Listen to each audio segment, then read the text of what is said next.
Bonjour à tous et à toutes, je vous retrouve pour un petit exercice qui porte donc sur le champ électrique.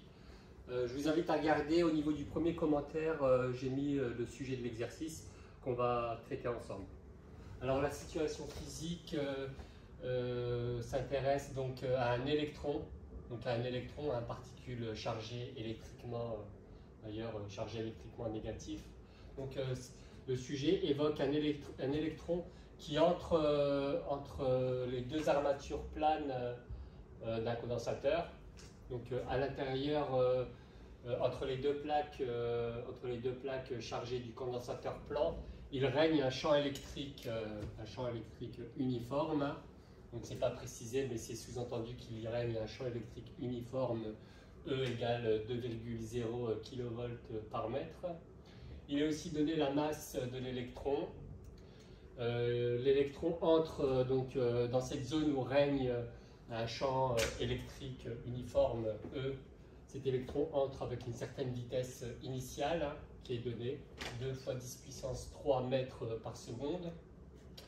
D'ailleurs, il existe aussi bien évidemment le champ de pesanteur terrestre, donc la particule qui est l'électron est aussi soumise, baigne aussi dans un champ de pesanteur uniforme dont la valeur est donnée, valeur classique, 9,81 mètres par seconde au carré.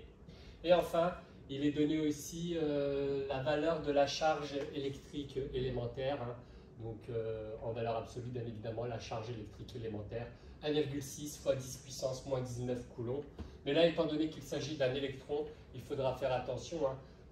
Un électron est chargé négativement, donc la charge électrique de l'électron, ce sera moins E. Et enfin, on indiquait que les deux armatures planes chargées du condensateur plan sont séparées d'une distance petit d qui vaut 18 cm. Alors, première question de l'exercice, il est demandé de démontrer que dans ce problème-là, lorsque nous appliquerons la deuxième loi de Newton, qu'il sera possible de négliger la valeur du poids P, donc qui est une force. Alors lorsqu'on demande de comparer deux forces, lorsqu'il est demandé de comparer deux forces, il faut penser à calculer le rapport de ces deux forces. Par exemple, on souhaite démontrer que la valeur du poids P est négligeable devant la valeur de la force électrique que va subir l'électron, donc c'est bien ça, donc on veut démontrer que la valeur du poids P est négligeable devant la valeur de la force électrique. Eh bien, il faut calculer le rapport de la valeur de la force électrique Fe divisé par la valeur du poids P. Alors, les calculs de la valeur du poids P en appliquant la formule très classique m fois g, donc là ici m fois g0, donne une valeur, en utilisant les données de l'exercice, de 8,9 fois 10 puissance moins 30 newton. Ensuite, il faut calculer la valeur de la force électrique que va subir l'électron en entrant justement dans cette zone ici, entre les deux armatures là, où va régner un champ électrique uniforme. Formule vue en classe de première, il s'agit de prendre la valeur absolue donc, de la charge électrique, tout ça pour s'assurer qu'à la fin, on aura bien la valeur d'une force, car la valeur d'une force est toujours une grandeur positive, donc les valeurs absolues sont présentes pour s'assurer qu'à la fin, nous aurions bien une valeur positive. Donc, la valeur absolue de la charge électrique de la particule multipliée par la valeur du champ électrique E. Alors, la charge électrique portée par l'électron vaut moins E. D'accord, donc chargé négativement un électron, ce qui va donner donc la valeur absolue d'un nombre négatif renvoie une valeur positive. Donc ça va donner 1,6 fois 10 puissance moins 19 coulombs multiplié par 2000 volts par mètre. Alors les calculs amènent à une valeur de force électrique subie par l'électron de 3,2 fois 10 puissance moins 16 newton. Donc une fois qu'on a calculé la valeur du poids P et puis la valeur de la force électrique subie par l'électron, on calcule enfin le rapport, valeur de la force électrique divisée par la valeur du poids. Les calculs mènent donc à un chiffre très grand. Alors il s'agit du rapport de deux grandeurs ayant la même unité, ce qui veut dire qu'à la fin, on a une grandeur sans unité, bien évidemment. Alors, comment exploiter ce résultat? Ce résultat indique que la valeur de la force électrique, en faisant un petit produit en croix, donc la valeur de la force électrique est égale à 3,6 fois 10 puissance 13 fois la valeur du poids.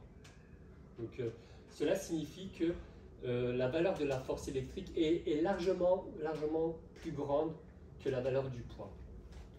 Donc dans ce problème, il va être possible, lorsqu'on appliquera la deuxième loi de Newton, il va être possible de négliger la valeur de cette force-là, donc la contribution du poids P. P est négligeable devant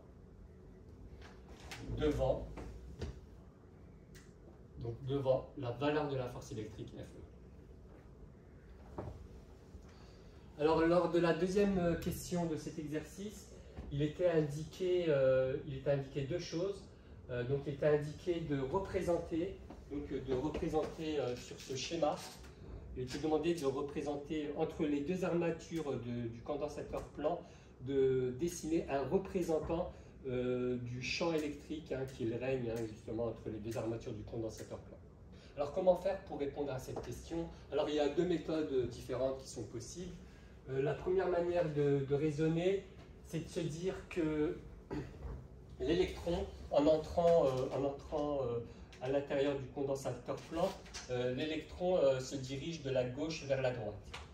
Donc le vecteur vitesse, lui, est toujours tangent à la trajectoire. Donc ça, c'est un résultat universel. Le vecteur vitesse est un vecteur toujours tangent à la trajectoire et toujours orienté dans le sens du mouvement. Donc étant donné que l'électron se déplace de la gauche vers la droite, cela signifie que le vecteur vitesse, lui aussi, va être orienté de la gauche vers la droite. Autre remarque, on peut constater sur le schéma du sujet que la vitesse initiale V0 en norme est plus petite que la vitesse finale, VF, lorsqu'on compare les longueurs des vecteurs, Donc on peut en déduire que le mouvement sera accéléré, donc probablement rectiligne, je mets entre guillemets, on va le démontrer. Dans tous les cas, de par la situation du schéma avec un vecteur vitesse finale qui est plus grand que le vecteur vitesse initiale, donc le mouvement est accéléré, on verra, il est même rectiligne accéléré. Alors le fait que le mouvement soit accéléré, nous avons le droit de dire que le vecteur accélération va être orienté dans le même sens, donc de la gauche vers la droite, que le vecteur vitesse. Et donc, à partir de là, nous pouvons aussi constater la chose suivante. Donc, deuxième manière aussi, autre remarque en rapport avec la situation. Le fait que l'électron se déplace de la gauche vers la droite et du fait que l'électron n'est soumis qu'à la valeur de la force électrique, cela signifie que la valeur de la force électrique est aussi orientée de la gauche vers la droite. Donc, quelle est l'expression vectorielle? Donc, cette fois-ci, alors tout à l'heure, on avait écrit une relation pour calculer la valeur de la force électrique. Ça, ce n'était pas une relation vectorielle. Il existe aussi dans le cours de première une relation vectorielle qui permet de calculer la valeur du vecteur force électrique. Donc c'est Q, cette fois-ci il n'y a pas les valeurs absolues, fois le vecteur champ électrique E. Alors la valeur de la charge électrique de l'électron, un électron est chargé négativement, donc c'est moins la valeur de la charge électrique élémentaire. Et ainsi on remarque que en appliquant vous savez, les critères de collinéarité dans le même sens ou pas dans le même sens, donc ça, c'est un concept mathématique. Lorsqu'on a un vecteur U qui est égal à K fois un vecteur V, si la constante de proportionnalité K est positive, on pourra dire que les vecteurs U et V sont collinéaires dans le même sens. Par contre, si la constante de proportionnalité K est négative, nous pourrons dire que les vecteurs U et V sont quand même collinéaires, mais de sens opposé. Alors ici, nous avons le vecteur force électrique, on pourrait assimiler à une espèce de vecteur U, qui est égal donc à une constante K, mais là la constante K est négative, multiplié par E.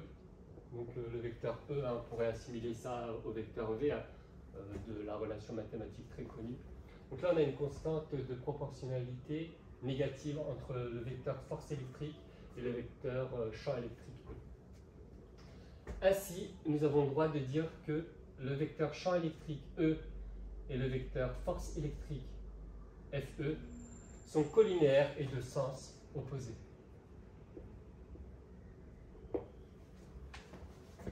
Ainsi, il va être possible de dessiner un représentant du champ électrique E entre les deux armatures planes du condensateur chargé. Donc je dessine un représentant comme cela, par exemple, E. Donc toujours perpendiculaire, hein, le vecteur champ électrique E, hein, résultat de première, perpendiculaire aux deux plaques du condensateur plan. Donc voici un représentant.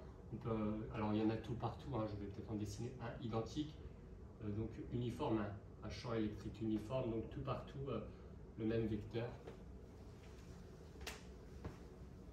Autre résultat de la classe de première que nous allons appliquer, il est demandé d'indiquer parmi les deux plaques métalliques chargées électriquement, quelle est la plaque plus et quelle est la plaque moins. Alors il y a un résultat de cours.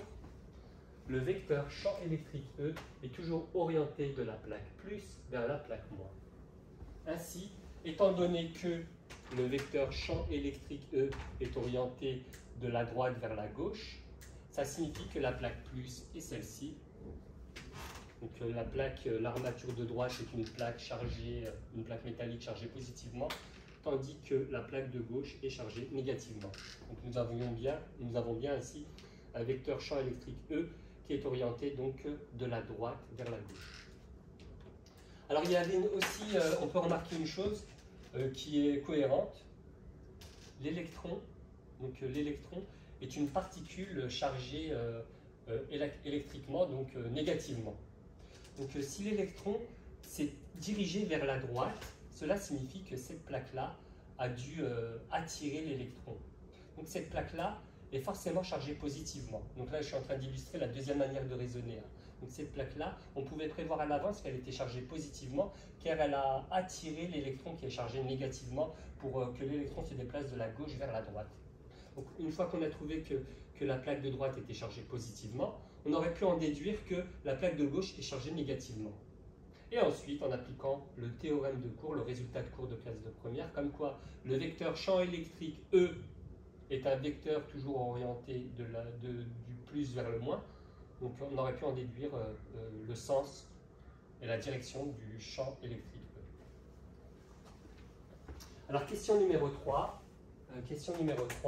Il était demandé donc d'établir les équations horaires, du vecteur position OM de t, donc équation horaire x de t, y de t. Alors la démarche est similaire à celle qu'on a déjà élaborée dans une précédente capsule vidéo, dans laquelle il y avait un objet qui se déplaçait dans le champ de pesanteur uniforme. Là, cette fois-ci, on étudie le mouvement d'une particule chargée dans un champ uniforme, et cette fois-ci, c'est un champ électrique. Néanmoins, j'avais aussi précisé dans cette vidéo que le canevas de résolution pour établir les équations horaires du mouvement est un canevas universel, entre guillemets, hein, qu'on peut appliquer pour diverses situations physiques. Et là, en l'occurrence, on va appliquer le même canevas de résolution. Donc, pour établir les équations horaires de la position de l'électron qui se déplace dans cette zone où règne un champ électrique uniforme, nous allons commencer par appliquer la deuxième loi de Newton. Donc, le système étudié est bien évidemment la particule de charge électrique.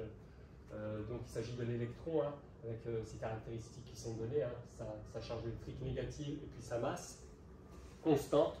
Donc système étudié un électron de masse constante.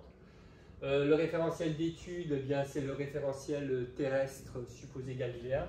Et donc la deuxième loi de Newton nous donne les relations suivantes. Hein, deuxième loi de Newton qui indique que la somme des forces extérieures subies par un système sera égale à la masse du système, donc ici la masse de l'électron, multiplié par l'accélération du système, donc ici multiplié par l'accélération de l'électron. Ce qui donne finalement, ce qui va donner donc ici au niveau du bilan des forces, si on fait un espèce de bilan des forces que subit l'électron qui se trouve dans cette zone où règne un champ électrique uniforme, et bien au niveau du bilan des forces, il y a le poids P et puis la force électrique Fe. Mais nous avons vu dans la première question qu'il était possible de négliger le poids P, donc nous ne le ferons pas intervenir dans le bilan des forces. Nous considérerons que l'électron est uniquement soumis à la valeur de la force électrique. Ce qui donne le vecteur Fe est égal à la masse fois le vecteur accélération, sachant que le vecteur Fe c'est égal donc à Q fois E.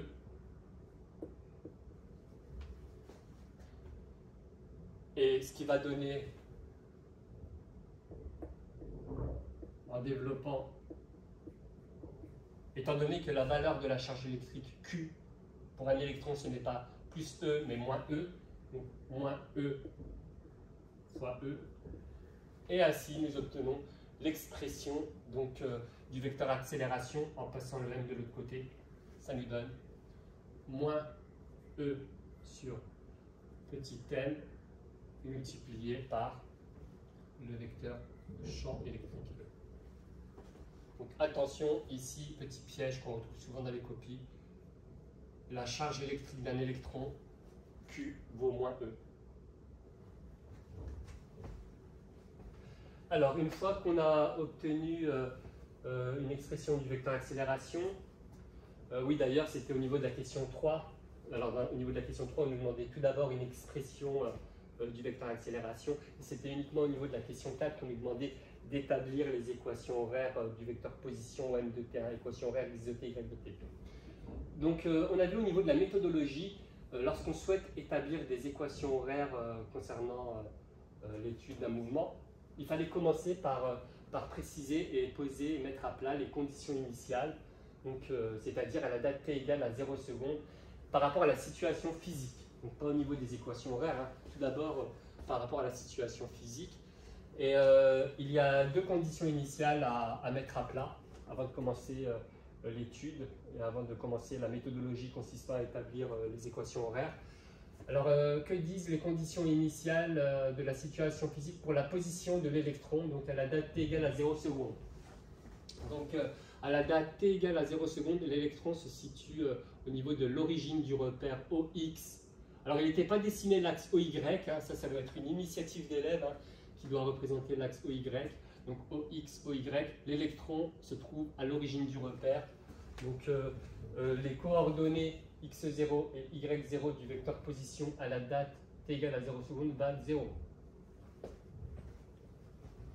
Deuxième condition initiale, après s'être intéressé à la position de l'électron à la date t égale à 0 secondes, il s'agit de s'intéresser donc à la valeur de la vitesse, donc au vecteur vitesse plutôt. Il s'agit de s'intéresser au vecteur vitesse à la date t égale à 0 secondes, de voir que dit la situation physique de l'énoncé. Donc dans la situation physique de l'énoncé, il a été représenté un vecteur vitesse initiale qui avait un angle de 0 degré par rapport à l'axe des abscisses OX. Et donc il s'agit d'obtenir les coordonnées, hein, lorsqu'on dit de préciser les conditions initiales des grandeurs vectorielles, il s'agit de donner les coordonnées. Alors la coordonnée selon l'axe OX, on constate que c'est cette longueur-là, donc c'est la norme du vecteur V0, hein, donc c'est V0. Et le vecteur V0 est collinéaire hein, au vecteur unitaire petit i de l'axe des abscisses OX, ce qui veut dire que d'ailleurs il n'y a pas de composante selon l'axe OY. Vy de 0 vaut 0. Et donc, une fois qu'on a posé les conditions initiales, hein, une fois qu'on a traduit les conditions initiales du vecteur position et du vecteur vitesse, donc à la date t égale à 0 secondes, on traduit la deuxième loi de Newton hein, qui avait permis d'obtenir une expression vectorielle du vecteur accélération. Donc, on traduit cette expression vectorielle du vecteur accélération en coordonnées. Donc c'est aussi l'étape suivante. Alors le vecteur accélération A de t, de manière générale, ces coordonnées s'écrivent AX de t et puis AY de t. Et nous avons écrit que le vecteur accélération était égal à moins E sur petit m, donc moins E sur petit m multiplié par le vecteur champ électrique. Donc il s'agira aussi de projeter, de projeter ainsi le vecteur champ électrique E dans le repère OX, OY. Alors que pouvons-nous voir au niveau des coordonnées de la projection du vecteur champ électrique E au niveau du repère OX, OY? Alors si on projette le vecteur champ électrique E sur l'axe OX, on va avoir une projection de même longueur que le vecteur E. Donc au niveau de l'axe des abscisses OX, nous allons obtenir pour l'abscisse ici, nous allons obtenir E. Attention néanmoins, une coordonnée peut avoir un signe positif ou négatif, il faut être vigilant. Donc là on constate que la projection du vecteur E est de sens opposé à l'axe OX. D'accord? Donc ça va être moins E. Donc, ici, c'est bien l'abscisse du vecteur E. Qu'en est-il ici de l'ordonnée selon OY du vecteur E? Ben, le vecteur E, vous voyez, le vecteur E est collinéaire à l'axe des abscisses, au vecteur unitaire de l'axe des abscisses OX. Donc il n'y a pas de coordonnées, il n'y a aucune coordonnée selon l'axe OY.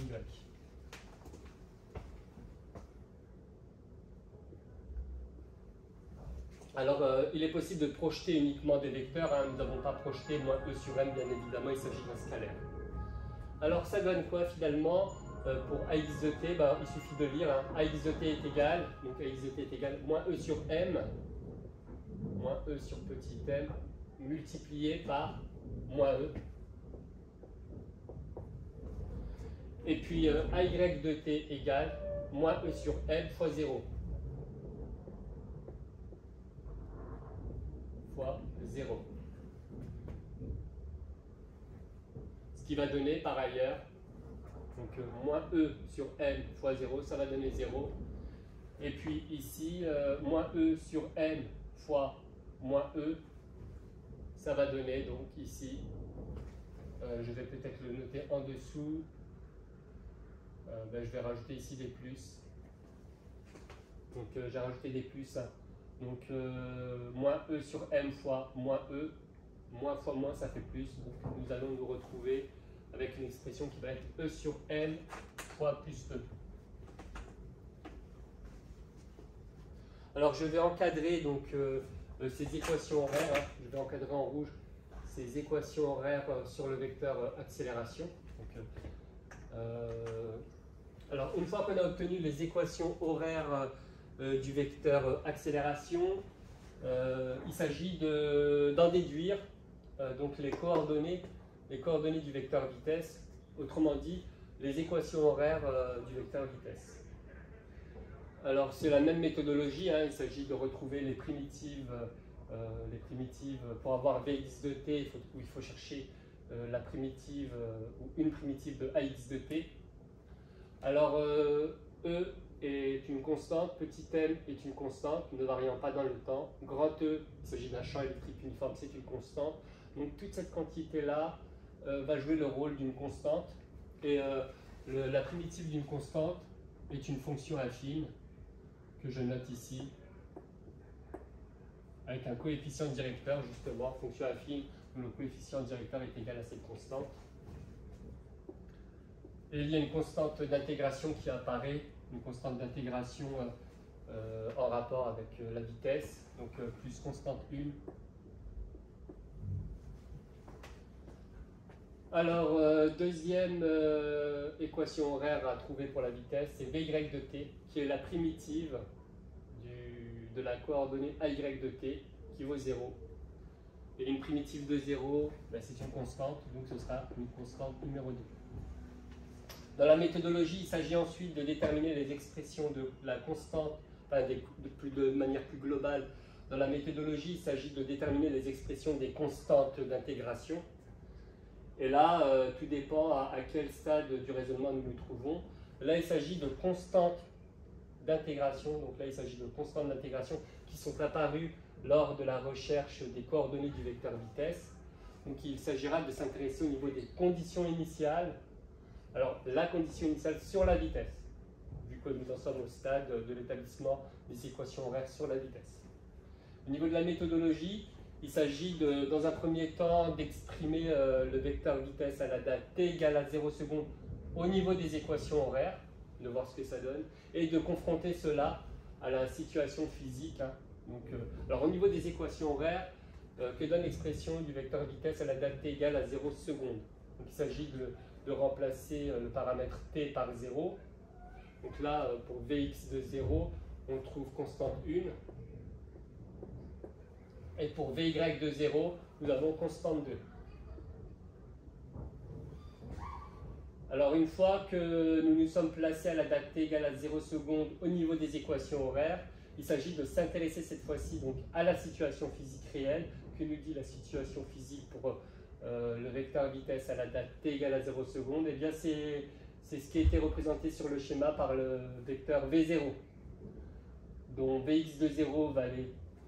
Alors Vx de 0, on voit que le vecteur vitesse V0, la coordonnée selon l'axe OX va valoir V0 plus V0. Donc ici, plus V0. Et le vecteur vitesse V0 n'a pas de composante selon l'axe OY.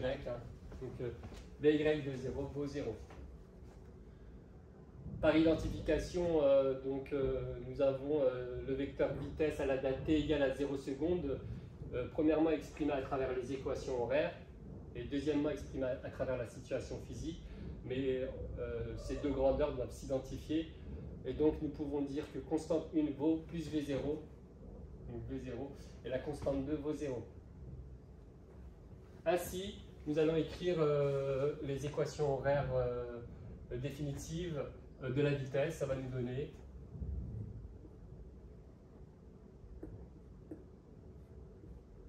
T plus la constante 1 qui vaut V0 et Vy de 0 qui vaut la constante 2, donc 0. Réitérons le raisonnement cette fois-ci pour trouver les coordonnées x de t et y de t donc, du vecteur position. Vecteur position qui est la primitive du vecteur vitesse. Et donc il faut chercher les primitives des composantes du vecteur vitesse pour trouver les composantes du vecteur position. X de t est une primitive de Vx de t. Vx de t est une fonction affine, donc il s'agit d'une expression de degré 1. La primitive va être une expression de degré 2. Et nous avons déjà montré que pour avoir la primitive de cette quantité-là, donc le terme de degré 1, on l'élève au carré. Et aussi, il ne faut pas oublier de rajouter un 2 au dénominateur de l'expression. Donc ça va donner E sur 2 petits m, grand E. Alors je vais peut-être le mettre ici, le grand E. Voici. T au carré plus V0, V0, et la valeur de la vitesse initiale, c'est une constante. Et la primitive d'une constante, c'est une fonction infime, dont le coefficient directeur vaut cette constante. Donc plus V0t, et il y a une constante d'intégration qui apparaît, c'est la troisième. Donc ici, je vais effacer un petit peu. Donc on a bien le terme en t carré qui est apparu, et le petit 2 ici qui est apparu. Vous pouvez redériver ce terme, vous pouvez redériver ce terme, vous retrouverez, vous pourrez dériver ce terme par rapport au temps, vous retrouvez le premier terme de degré 1 de Vx de t. Enfin, la primitive de Vy de t, donc y de t qui vaut une constante, c'est la quatrième, la constante 4. Pareil, arrivé à cette étape-là, pour avoir les expressions complètement déterminées du vecteur position n de t, il s'agit d'obtenir les expressions de la constante 3 et de la constante 4. Et là, c'est la même méthode qu'on a déjà répété plusieurs fois. Il s'agit dans un premier temps de se placer à la date t égale à 0 secondes. Pour la position, cette fois-ci, on en est au stade de l'élaboration des équations horaires du vecteur position. Donc à la date t égale à 0 secondes, les équations horaires nous donnent, si on remplace partout t par 0, nous avons constante 3 pour x de 0 et pour y de 0, constante 4. Et une fois qu'on s'est placé à la date t égale à 0 secondes au niveau des équations horaires, il faut s'intéresser à la situation physique et voir la position. Donc on en est au stade du vecteur position, donc la position du système, donc l'électron à la date t égale à 0 secondes. Et l'électron à la date t égale à 0 secondes se trouve au niveau de l'origine du repère, qui a pour coordonnées 0 et 0. Donc x0 égale 0 et y0 égale 0. Ce qui veut dire que constante 3 égale 0 et constante 4 égale 0. Ainsi, nous pouvons écrire de manière définitive les équations horaires donc, du vecteur position.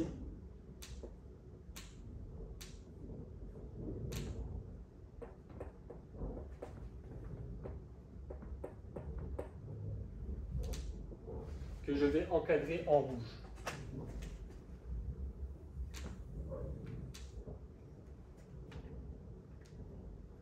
Alors, question numéro 5, il était demandé de montrer que finalement le dispositif constitué des deux armatures d'un condensateur plan à l'intérieur duquel on fait régner un champ électrique uniforme était bien un accélérateur donc, de particules.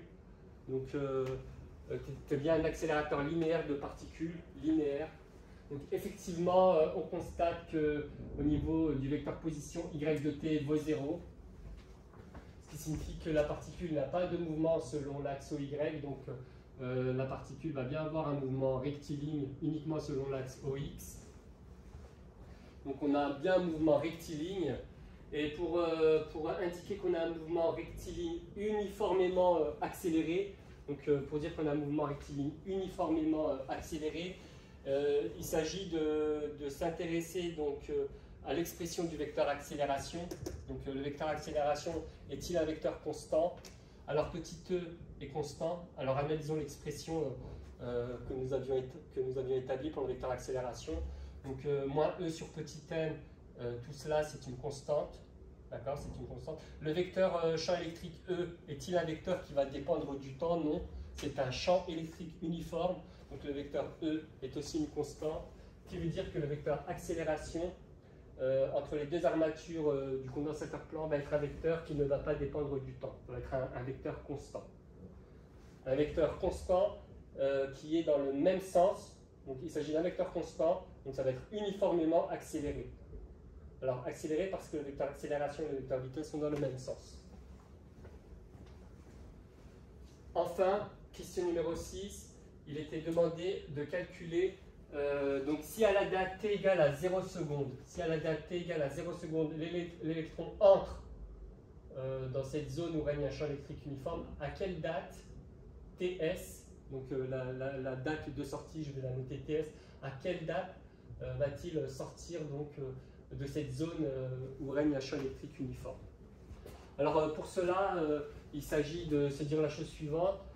Lorsque l'électron va sortir, donc l'électron entre ici et l'électron va sortir ici, lorsque l'électron va sortir, l'électron aura parcouru, donc la valeur de x de t augmente, et lorsque l'électron sort, donc la valeur de x de t vaudra cette distance-là, sachant que l'origine est ici, donc x de t vaudra petit d. Donc pour trouver la date de sortie, il suffit de résoudre l'équation x de ts, avec ts qui est la date de sortie égale à petit d. Et x de ts, ça va donner cette expression-ci. On remplace partout la date t par justement cette date de sortie qui est notée ts. Donc c'est égal à petit d. Alors en utilisant toutes les données du sujet, il est possible de calculer l'ensemble de ces expressions, l'ensemble des coefficients qui se trouvent devant ts. Et donc aussi on a la valeur de petit d. Et en passant le petit d de l'autre côté, en fait, on est amené à résoudre une équation du second degré en TS, donc TS étant l'inconnu à déterminer. Alors on applique, vous pouvez utiliser des programmes au niveau de la calculatrice qui donneront directement les solutions. Voilà, vous pouvez calculer delta, le discriminant positif qui donne deux solutions. Et il y a une solution qui physiquement n'est pas acceptable, donc c'est la solution négative. Donc la solution négative n'est physiquement pas acceptable. Donc la date de sortie sera constituée par la solution positive ici. La date de sortie 3,2 fois 10 puissance moins 8 secondes. Question numéro 7, il est demandé de calculer donc la valeur de la vitesse finale, donc à laquelle va ressortir l'électron. Et là, donc, on peut utiliser la formule du cours qui permet de calculer la valeur d'une vitesse. Donc ici, la valeur de la vitesse finale, c'est la valeur de la vitesse à la date TS, la date à laquelle est sorti l'électron. Et donc là, on applique la fameuse formule pour calculer la norme du vecteur vitesse. Donc Vx de Ts au carré plus Vy de Ts au carré. Et donc là, nous pouvons trouver, si on remplace Vx de Ts, alors Vx de Ts, voici l'expression, nous l'avons ici. Vx de Ts, c'est E sur M, donc je vais noter ici, E sur M, E fois Ts, Ts, cette valeur ici, au carré, plus Vy de Ts, ça vaut 0, plus 0 au carré. Donc, en remplaçant les grandeurs par les valeurs numériques, on trouve à la fin, une valeur de vitesse finale qui vaut 1,1 fois 10 puissance 7 mètres par seconde. Voilà. Donc je vous remercie de m'avoir suivi. Je vous retrouve pour une prochaine capsule vidéo. Merci bien, au revoir.